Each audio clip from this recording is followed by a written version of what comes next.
Across Australia, New Zealand and the South Pacific, this is the week's Adventist News in Focus with David Gibbons. Hello, thanks for joining me. Christian aid agencies are responding after West Australia's most destructive bushfires in 50 years. The fires destroyed more than 60 buildings and left dozens of people homeless. Emily Gillette reports. Packed into the Armidale Recreation Centre, evacuees from fire-ravaged suburbs were devastated as officials read out what seemed to be an endless list of homes that have been destroyed. 50 Martin Street, 100% damaged.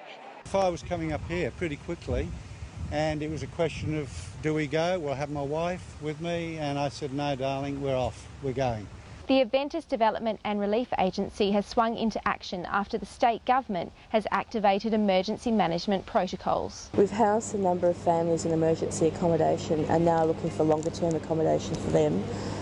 Our church members are now forming clean-up crews, and some are providing food and clothing for those that have been affected by the fires. Donations can be made via phone or online. Private hospitals are proving to be part of the answer to Australia's shortage of medical professionals.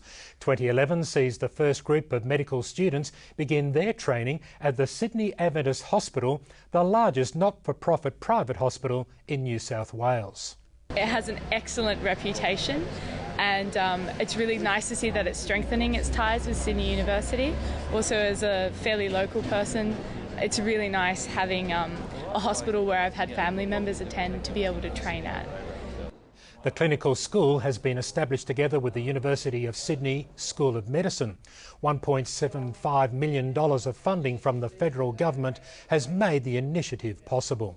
For some time we've planned for this, but it's now been made possible through grants from the government to allow us to commence on this pathway. This day today is about welcoming our first intake of medical students who will be here for the whole 4 years of their medical training. And Nigerian church leaders say hundreds of thousands of Seventh-day Adventists will be disenfranchised if the government persists in holding the poll on a Saturday. In public statements, the church has said its members will not vote on Saturday, which is the seventh-day Sabbath. According to the Nigerian Compass, the president of the church in eastern Nigeria has threatened to take the government to court over the issue. The church has encouraged members to register on the electoral roll in the hope that the government will change its mind. The 2011 Weet-Bix Kids Triathlon series is well underway. Thousands of boys and girls have already run, cycled and swum their way to a healthy start in a number of Australian and New Zealand cities. Every participant gets a medal, and the kids meet sporting stars from cricket, Ironman competitions, rugby league and other football codes. The Weet-Bix Kids Triathlon series is officially the largest under-16s triathlon series on the planet. It's estimated that around 15,000 Aussie and 20,000 Kiwi kids will participate this year.